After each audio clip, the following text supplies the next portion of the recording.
रविंद्रपल्ली में। तो उस समय तो मेरे पास तो बहुत सारा फंड नहीं था, एक नया सेंटर हम ले, सब कुछ करें हम, तो ऐसा कुछ मेरे पास नहीं था। तो उस समय मतलब एक बहुत अच्छे मतलब दादा मतलब हमको एक मतलब जगह दिए कि आप मतलब ठीक है যে তুমি মানে ওই সেন্টেন্সটা আমার মনে আছে कि তুমি শিক্ষা দান মানে দান করে আয় করছো, তোমার জন্য এই জায়গাটা আমি দিলাম।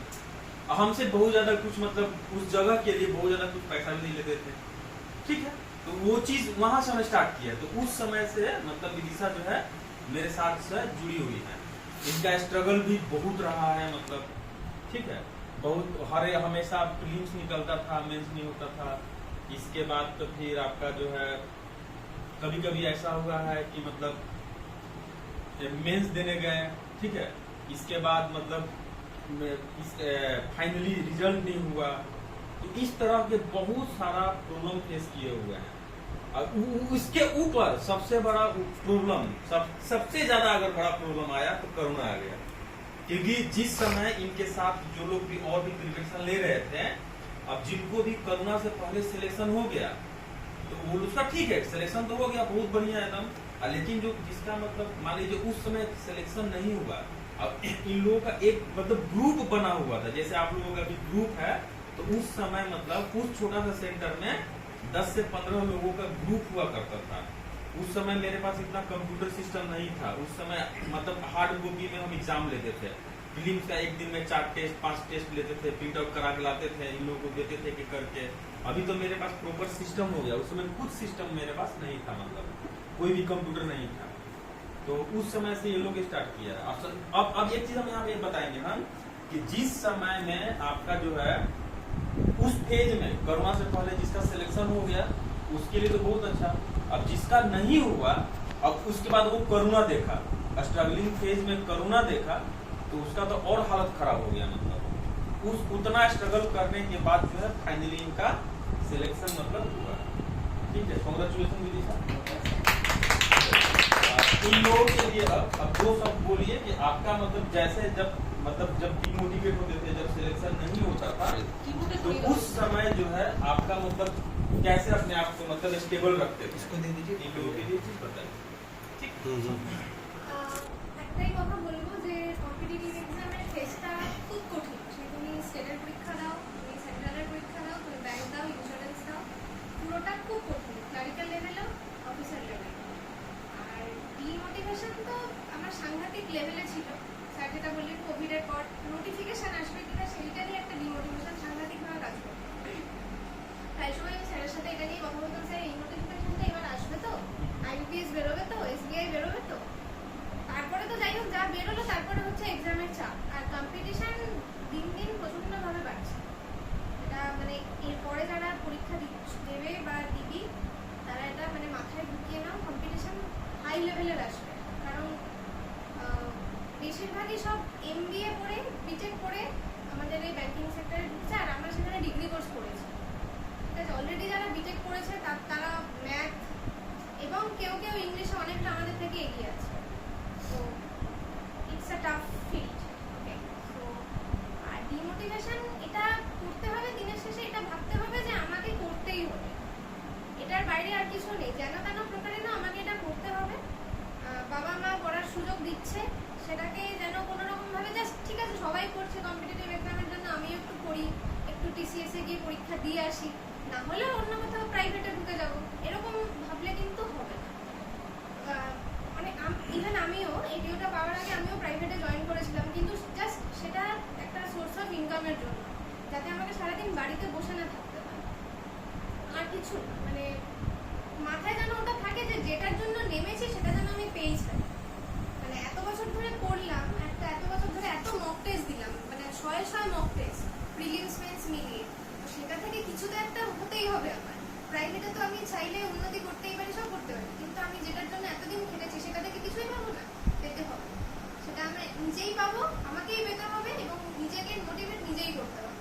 আর সব থেকে ভালো শুধু না পড়ে, আমি এটা সবসময় বলবো, শুধু না পড়ে যার যেদিকে ন্যাক আছে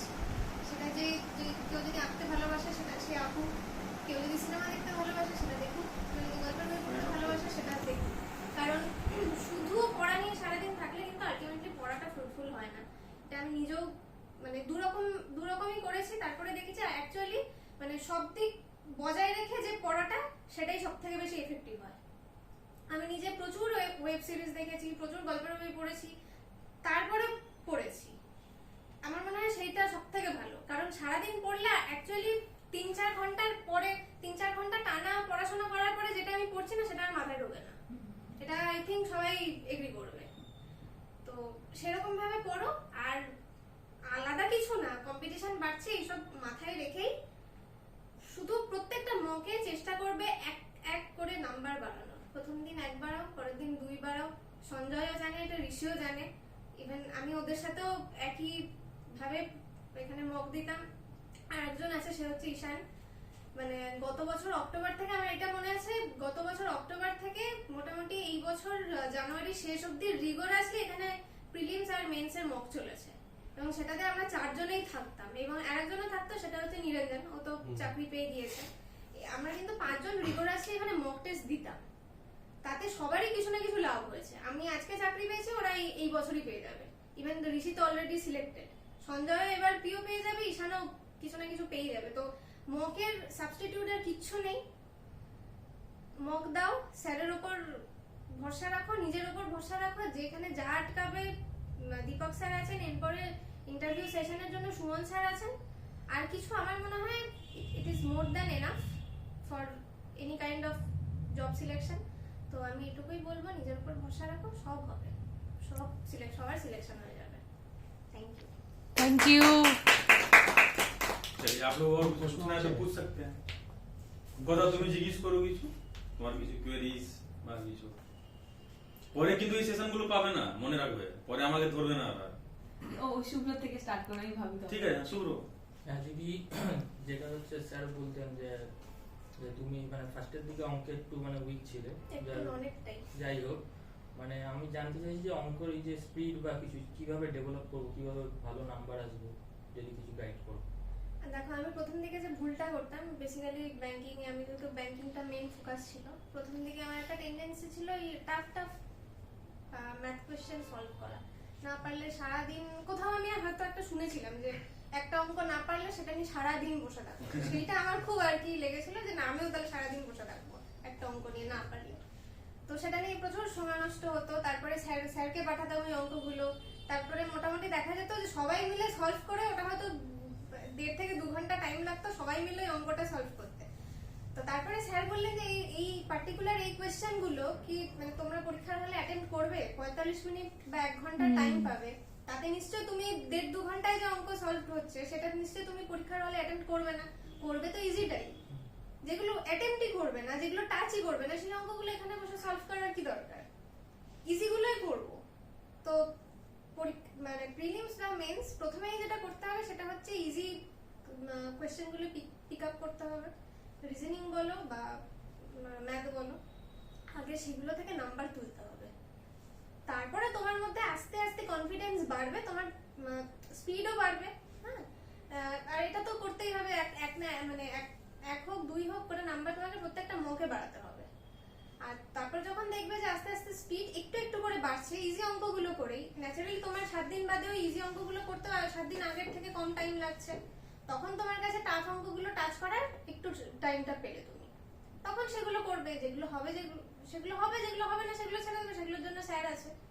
তো আলটিমেটলি তোমাকে মেন্স এক্সামে কিছুর বেশি অঙ্ক তোমাকে ছাড়তে হবে তোমাকে, কারণ তোমাকে সেকশনাল কাট অফ ক্লিয়ার করতে হবে। তোমাকে বেশ কিছু অঙ্ক তোমাকে ওই এক্সাম হলে ছেড়ে দিয়ে আসতে হবে। তুমি সেগুলোই করবে যেগুলো তোমার পক্ষে সেই মুহূর্তে করা সম্ভব হবে। অনেক অঙ্ক হবে যেগুলো তুমি বাড়িতে বসে করলে হয়ে যেত, কিন্তু এক্সাম হলে হবে না। তো সেগুলো নিয়ে কিছু করার নেই, সবারই এরকম হয়। তোমার প্রথম এম হবে সেই অঙ্কগুলো করে তোমার সেকশনাল কাট অফটা তুমি একটা তোমার মেন্স দিতে দিতে এমন একটা অভ্যাস হয়ে যাবে না, এমন একটা হ্যাবিট হয়ে যাবে, তুমি তখন একটা পেপার দেখলেই বুঝতে পারবে যে এই পেপারে কত সেকশনাল কাট অফ যেতে পারে। এই আইডিয়াটা হওয়া ভীষণ দরকার। সঞ্জয়েরও এটা হয়ে গেছিল, আমারও এটা মেন্সের সময় ছিল, বুঝতে পারতাম যে এই স্ট্যান্ডার্ডের কোয়েশ্চেন কাট অফ ঠিক এরকমই যেতে পারে। তার কারণ আমরা প্রিভিয়াস ইয়ার গুলো প্র্যাকটিস করেছিলাম, প্রিভিয়াস ইয়ারে সেকশনাল কাট অফ কি ছিল আমরা জানতাম। তো আমরা বুঝতে পারবো এই কাট অফে এই মানে এই কোয়েশ্চেনে এই কাট অফ যেতে পারে, তখনই তোমার ইয়ে হবে যে আমার এইটুকু নাম্বার আমাকে তুলতেই হবে। এটা ইজিলি হয়ে যাবে, এটা জাস্ট প্র্যাকটিস করতে করতে তোমার নাম্বারও বাড়বে, স্পিডও বাড়বে, বাড়বে। Just এমন কিছু চাপের কিছু না। Thank you. और आपका कुछ डाउट तो था? মেন জিনিসটা হচ্ছে এক্সাম দিয়েই যেতে হবে, মক দিয়ে যেতে হবে, ওটাতেই স্পিডটা ডেভেলপ করে। মক দিয়ে যেতে হবে আর মকটার একটা ফ্রুটফুল অ্যানালিসিস করতে হবে। শুধু মক দিয়ে উঠে চলে গেলাম সেটা যেন না হয়, অ্যানালিসিসটা এমন ভাবে করতে হবে যেন এই যে মকটা দিলে, ধরো প্রথমে একটা প্রিলিমস এর মকে তুমি 30 পেলে একসাথে, ধরো আইবিপিএস ক্লার্কের একটা মক দিলে তুমি তাতে 30 পেলে, ঠিক আছে, কোনো অসুবিধা নেই, 30 পেয়েছো। এরপরে পরের তোমার যে কাজটা হবে, মকটাকে এমন ভাবে অ্যানালিসিস করতে হবে যাতে তোমার এই অ্যানালিসিসটা পরের মকটাতে 40 পেতে তোমাকে হেল্প করে, যাতে ভুলটা রেকটিফাই করে ভুলটা নেক্সটটাতে না করে। রেকটিফাই হয়। এক্স্যাক্টলি তাই। মানে মক দেওয়ার থেকেও বেশি ইম্পর্টেন্ট হচ্ছে মকটাকে অ্যানালিসিস করা ভীষণ ভাবে। মানে ইংলিশ বলো বা ইংলিশের সমস্ত ওখানে তো আর সেই মকগুলো কিনবে যেগুলোতে ডিটেইল অ্যানালিসিস থাকে, ডিটেইল সলিউশন থাকে, যেগুলোতে অনেক সময় টেক্সট বুকের কিছুতে থাকে না। টেক্সট বুক বা আমি এক্স্যাক্টলি ভুলে গেছি কোনগুলোতে, অলিভ বোর্ড, স্মার্ট কিরা আর প্র্যাকটিস বুক, আমরা মেনলি এই তিনটেই দিই। এইগুলোই সবসময় কেনার চেষ্টা করবে, এর বাইরে আর কোনো মক কিনবে না, কারণ বেশিরভাগই ভুল থাকে। হাজার মানে হাই কোয়ালিটির মক প্রোভাইড করে বলেও তারপরে দেখা যায় যে সলিউশনে ভুল, একটা ভেগ কিছু একটা সলিউশন দিয়ে দিল সিলক্সের, কিছু বুঝতেই পারবে না। এই তিনটে মকের মধ্যে সবসময় কেনার চেষ্টা করবে, আর এই মকগুলো এইখানে সব থেকে ভালো অ্যানালিসিস গুলো এই তিনটে মকেই হয়। তুমি বুঝতে পারবে তোমার কোথায় ভুল হচ্ছে। আর অ্যানালিসিসটার পেছনে 1 ঘন্টার থেকেও বেশি টাইম দেবে। প্রিলিমস এর কথা বলছি, মেন্স তো আস্তে আস্তে তখন স্যার বলে দিতে পারবেন, আগে মেন্সে আসো তখন মানে জানতে পারবে। বাট প্রিলিমস এর অ্যানালিসিস এর জন্য আমার মনে হয় 1 থেকে 1.5 ঘন্টা ইনিশিয়াল ফেজে টাইম দেওয়া দরকার। তাহলে পরের আস্তে আস্তে পরের যে মকগুলোতে নাম্বার ইজিলি বাড়বে। মেন জিনিস হচ্ছে মক দিয়ে যেতে হবে স্পিডটাকে বাড়ানোর জন্য। হ্যাঁ, চ্যাপ্টার তো স্যার শিখিয়ে দিয়েছে যে এই চ্যাপ্টার আছে, এই চ্যাপ্টারগুলো আমি শিখে গেছি, হ্যাঁ। বাট দ্য থিং ইজ যে স্পিডটা সেটা একমাত্র মকটা দিলেই আসবে। হ্যাঁ, এবার তুমি যখন চ্যাপ্টার ওয়াইজ করছো, তোমার হয়তো তুমি একদিন তুমি ধরো কম্পাউন্ড ইন্টারেস্ট করলে বা একদিন সিম্পল ইন্টারেস্ট করলে, সেদিনের জন্য কিন্তু তোমার শুধু সিম্পল ইন্টারেস্টটাই তোমাকে মাথায় রাখতে হচ্ছে, কিন্তু যখন তুমি মক দিতে বসবে তখন সিম্পল ইন্টারেস্টও থাকবে, কম্পাউন্ড ইন্টারেস্টও থাকবে, বোটান স্ট্রিমেরও অঙ্ক থাকবে। তাতে কি হয়, তোমার ব্রেনস্টর্মিংটা ভালো হয়। মকটা তো এই জন্য সবকিছু একসাথে তোমাকে অ্যাপ্লাই করতে হচ্ছে না, তো ব্রেনস্টর্মিংটা ভালো হয়, তোমার তখন রিটেন করার ক্ষমতাটা আস্তে আস্তে বেড়ে যায়। মানে তুমি একদিন একটা জিনিস শিখছো, কিন্তু তোমাকে যখন একদিনে সবকটা ইমপ্লিমেন্ট করতে দেবে কাজটা, সেটা কিন্তু টাফ। তো মকটা এটার জন্যই দেওয়া। আর এই তো মানে প্র্যাকটিস। আর একটা ব্যাপার হচ্ছে, তুমি একদিনে 4টে মক দিলে পরের দিন কিছু দিলে না, এটা যেন না হয়। তুমি একদিনে একটাই দাও, কিন্তু সেটা রোজ দাও। মেন্স একদিন 2 দিন গ্যাপ দিয়ে দাও, কিন্তু প্রিলিমস সকাল বিকেল আমি বলবো মানে মিনিমাম 2টো দেওয়া উচিত, যদি তাড়াতাড়ি চাকরি পেতে হয়। আমি যেমন প্রচুর, আমার খুব লেখার যে ছিল প্রথম দিকে, একটা দিলাম ভুলে গেলাম, আবার পরে যেদিন মনে পড়লো সেদিন দিলাম, এটা করবে না। প্রত্যেকদিন মিনিমাম একটা করে, বা খুব ভালো হয় যদি 2 বেলা 2টো দাও, বাট গ্যাপ যেন না যায়। মানে প্রিলিমস যদি আমি 2টো দিই তাহলে অ্যানালাইজটা কখন করব? ওই মাঝে? সেটা তুমি তোমার সময় মতন করবে। আর কোয়ান্টি কোনগুলো মানে অ্যাটেন্ড করব? ওই যে বললাম ইজি যেগুলো তোমার কাছে লাগছে, যেগুলো তোমার মনে হবে তুমি পারছো, মানে এগুলো তুমি পারবে। আর সিম্পলিফিকেশনে কিভাবে মানে তোমার স্পিডটা বাড়ানো যায়? অনেক সময় অনেক তোমার ক্যালকুলেশন দিয়ে দেয়।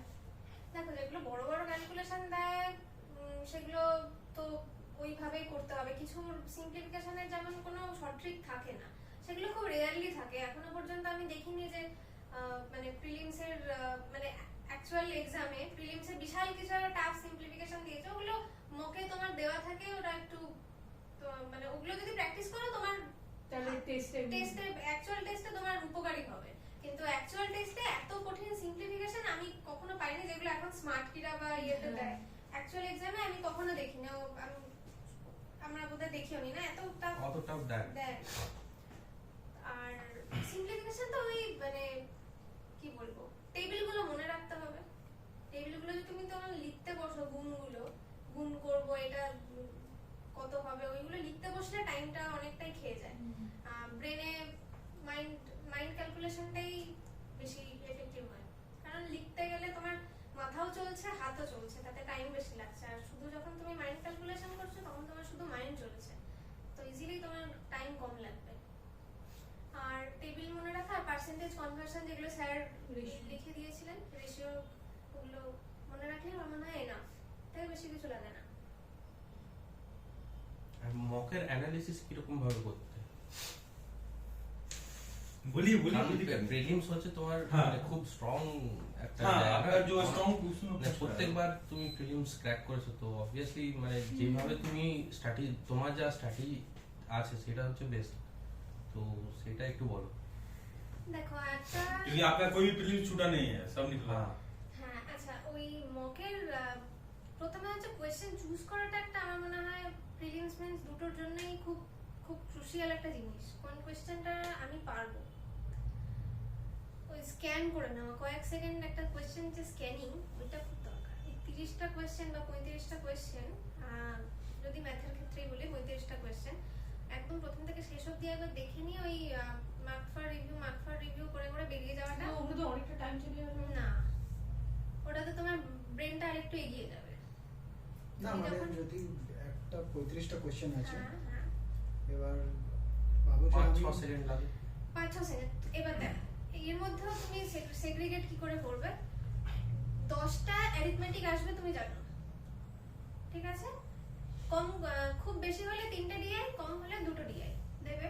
তার মধ্যে একটা ইজিয়েস্ট থাকবে, ঠিক আছে, আর একটা একটু হার্ড থাকবে, একটা মডারেট থাকবে। এই হচ্ছে লেভেল। আর সিম্পলিফিকেশন বা কোয়াড্রেটিক ইকুয়েশন যা দেয় ওগুলো এমনিই করা যায়। যারা একটা প্রিলিমসও যাদের বেরিয়ে যায় তাদের পক্ষে ওগুলো আর টাফ বলে কিছু থাকে না। টাফ হয়ে যায় অ্যারিথমেটিকটা। আমি স্ক্যানিংটাই অ্যারিথমেটিকের জন্যই বলছি। অ্যারিথমেটিকটা যদি একবার স্ক্যান করে অ্যারিথমেটিকটা ছেড়ে বেরিয়ে যাও, জাস্ট স্ক্যান করো, আর যেগুলো মনে হচ্ছে ডুয়েবল জাস্ট সেগুলো মার্ক করো। যেগুলো ডুয়েবল না সেগুলো তো তুমি এমনিও পারবে না অমনিও পারবে না। যেগুলো ডুয়েবল মনে হচ্ছে সেগুলো মার্ক করে তুমি অন্য পোরশনে বেরিয়ে যাও, মানে অন্য পোরশন করে আসো, কমপ্লিট করে আসো।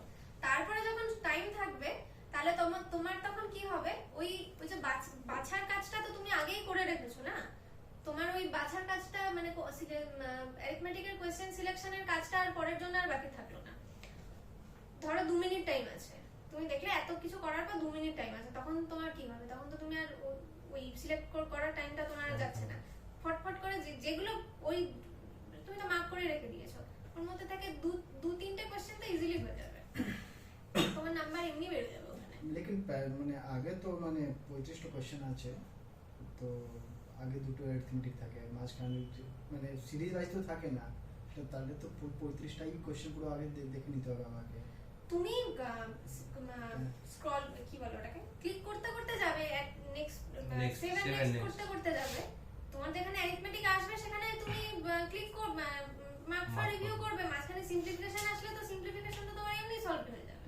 ওটাতে তো কোনো মানে ওটা কোনো ব্যাপার না। মানে আইডিয়া তোমার এটা হলো যে কোশ্চেন ফার্স্ট থেকে স্টার্ট করে দেখতে, হুম, অ্যারিথমেটিক আসলো, হুম। যদি হতে পারে মার্ক করে রিভিউ ব্যাস এগিয়ে গেলে, আবার চলতে চলতে মাঝখানে কোথাও কোয়াড্রেটিক আসলো সেখানেই সলভ শেষ, সেখানেই solve। আবার অ্যারিথমেটিক আসলো, মার্ক ফর রিভিউ ডিআই আসলো, হবে করবো নাহলে ছেড়ে হ্যাঁ, হ্যাঁ। এগিয়ে যাব।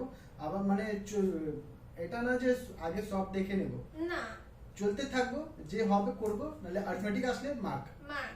আর অ্যারিথমেটিকের সেই কোশ্চেনগুলো ধরো কম্পাউন্ড ইন্টারেস্ট একটা 1.5 বছরের 2.5 বছরের, ওগুলো পরীক্ষার হলে সলভ করতে যেও না। খুব যদি স্ট্রং পয়েন্ট না হয় কম্পাউন্ড ইন্টারেস্ট, আমি বলবো ওগুলো না ধরাই ভালো। কারণ যখন একটা রাউন্ড ফিগার দেয় 1 বছর 2 বছর 3 বছর 4 বছর হয়ে যায়, যেই 1.5 বছর 2.5 বছর দিতে থাকে, স্যারের ওই শর্ট প্রসেস যদি কারোর মনে না থাকে, তার পক্ষে ওই 1-2 মিনিটে কম্পাউন্ড ইন্টারেস্ট ওই 2 মিনিট ওই একটা অঙ্কের পেছনেই যাবে। ওগুলো না ধরাই ভালো। আর সিম্পল ইন্টারেস্ট থাকলে ইজিলি ডুয়েবল, ওগুলো করে ভালো। বাট কম্পাউন্ড ইন্টারেস্ট আমি বলবো টাচ না করতে। বোর্ড স্ট্রিম খুব সোজা থাকে। বোর্ড স্ট্রিমে যারা একটু ভালো করে প্র্যাকটিস করে তাদের পক্ষে বোর্ড এন্ড স্ট্রিম খুব একটা সমস্যা হয় না। তারপরে টাইম এন্ড ডিসটেন্সটা একটু হলেও প্রবলেম হতে পারে। আর বোর্ড এন্ড স্ট্রিম পার্টনারশিপ এগুলোতে কিন্তু বেরিয়ে যাওয়া যায়। চেষ্টা করবি এগুলো অ্যাটেন্ড করতে। আর তারপরে একটা এজ, তারপরে এজও তো একদম মানে ইজিয়েস্ট। তো হ্যাঁ, স্কোয়ার যেটা থাকে, স্কোয়ার বলতে স্কোয়ার ওই ওয়ার্ক করছে একটা স্কোয়ারের মধ্যে, এমপ্লয়ি, স্কোয়ারের মধ্যে পাজল কোয়ান্টেজ, স্কোয়ার, ট্রায়াঙ্গেল, মেনসুরেশন। Mensuration का बात है। Mensuration। মেনসুরেশনটা তো আগে ওটাকে মানে স্ট্রং এরিয়া বানাতে হবে, না হলে মেনসুরেশন খুব ইজি দেয় না কিন্তু মেন্সুরেশন ফর্মুলা বেসড है तो ফর্মুলা বেস তো ওটা কি অ্যাটেন্ড করা দরকার সেটা সেটাই তোমার জিজ্ঞেস করছি। ক্যাপাসিটি অনুযায়ী তোমাকে বুঝতে হবে वो तो फॉर्मूला है ওটা बढ़ তোমাকে ওই जाता মন है হ্যাঁ। দিয়ে বুঝতে হবে যে তোমার কোনটা স্ট্রং পয়েন্ট কোনটা উইক পয়েন্ট। হ্যাঁ আর এটা হচ্ছে মোস্ট ইম্পর্টেন্ট, নিজের স্ট্রং আর উইক পয়েন্ট ভালো করে মানে আইডেন্টিফাই করতে হবে। ওটা তোমাকে কেউ বুঝিয়ে দিতে পারবে না যে না এটাতে তুমি স্ট্রং এটাতে তুমি উইক। ওইটা আগে বুঝে নিতে হবে যে এটা আমি পারি এটা আমি পারি না। যেগুলো পারি সেগুলো যাতে ভালোভাবে পারি আমাকে সেই চেষ্টাটা করতে হবে। আমার যেটাতে অনেকটা টাইম লেগেছিল, আমি সুযোগ পেয়েছি বলে ইমপ্লিমেন্ট করতে পেরেছি। অনেকের কাছে সেই টাইমটা থাকে না, সেটাকে তাড়াতাড়ি বুঝতে হবে। মানে আমি 1 বছর ধরে নিজের স্ট্রং পয়েন্ট বুঝে যাচ্ছি, 1 বছর ধরে নিজের উইক পয়েন্ট আইডেন্টিফাই করে যাচ্ছি, এটা যেন না হয়। যখন যেটা নিয়ে বসবো সেই তার মধ্যে আমার স্ট্রং পয়েন্ট কোনটা উইক পয়েন্ট কোনটা খুব ভালোভাবে এফিশিয়েন্টলি মানে খুব কুইকলি বুঝতে হবে। তবে কি আমি বুঝবো যে আমার দ্বারা এটা হবে কি হবে না। হবে সবার দ্বারাই হয়। কেউ নিজের ক্যাপাসিটি অনুযায়ী লড়তে পারে, কেউ নিজের ক্যাপাসিটিটা অনুযায়ী লড়তে পারে না। তার প্রধান কারণ হচ্ছে নিজের ক্যাপাসিটিটা অনেকে বুঝতেই পারে না। সবার মধ্যেই ক্যাপাসিটি থাকে, সেটাতে ভালো করে মানে শান দেওয়া হয় না বলেই প্রবলেমটা হয়। আমিও যতদিন না মানে একটা যখন প্রিলিমসও ক্লিয়ার হতো না আমার, ততদিন আমার মনে হতো আমার কিছুই হবে না। বাট ওই ঘাটাতে মানে মানে সেটা নিয়ে স্ট্রাগল করতে করতে হয়েছে। এটাই করতে হবে। और কথা और কিছু आपको कुछ पूछना और না यस ক্লিয়ার হয়েছে। আচ্ছা और इन लोगों को कुछ अगर आप सजेस्ट करना चाहेंगे, जैसे एक सेंटेंस अगर इन लोगों के लिए बोला जाए जो फ्रूटफुल हो आपके थ्रू, तो बोलिए आप लोग। एक सेंटेंस, ज्यादा नहीं, ताकि ये लोग मतलब उसको मूल मंत्र अच्छा माने। इंग्लिश के लिए क्या करते थे आप? বই পড়তাম। গল্পের বই লাস্টের দিকে একটু ওয়েব সিরিজও দেখা শুরু করেছিলাম, কারণ আমি বুঝলাম যে বুঝলাম যে শুধু ওই পড়ার জিনিসটা, পড়ার ইংলিশটা আমি নিতে পারছি না। तो बुक का या फिर फिल्म का वेब सीरीज का इंग्लिश तो मतलब पूरा सही ग्रामर रहता है ওটাতে কি হয়, যখন রিডিং কম্প্রিহেনশন করতাম না, সেটা অনেকটা তাড়াতাড়ি হতো। গ্রামাটিক্যাল তুমি কিছুই শিখতে পারবে না, আমি সেটা বলছি না যে তোমাকে ভার্ব নাউন তুমি ওয়েব সিরিজ থেকে শিখবে, কিন্তু রিডিং কম্প্রিহেনশন ইংলিশের যে একটা সেন্স, একটা যে সেন্স, ওটা তাড়াতাড়ি সেইটা চলে আসবে। বই আর ওয়েব সিরিজ না দেখলে, শুধু রিডিং কম্প্রিহেনশন পড়ে বা শুধু কয়েকটা গ্রামারের কোশ্চেন সলভ করে কোনো দিনও হবে না। সঞ্জয় আমার থেকে ইংলিশে অনেক অনেক বেটার। আমার মনে হয় এটা সঞ্জয় আরো ভালো বলতে পারবে। यार सेम একই স্কোর আসতো। মানে তুমি এটা এগ্রি করো তো?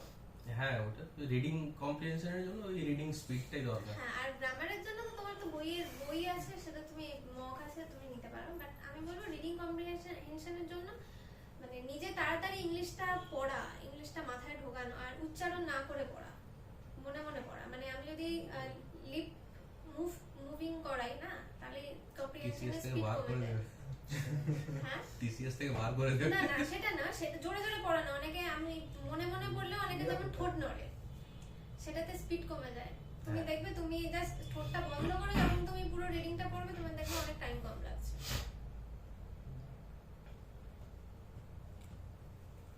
चलिए वाइंड अप करते हैं हम लोग हैं। एक सेंटेंस इन लोगों के लिए बोलिए। যেটা করছো সেটাকে ভালোবেসে করো, হয়ে যাবে, चलिए হবেই। चलिए Vidisha, Congress. Thank Once you. again।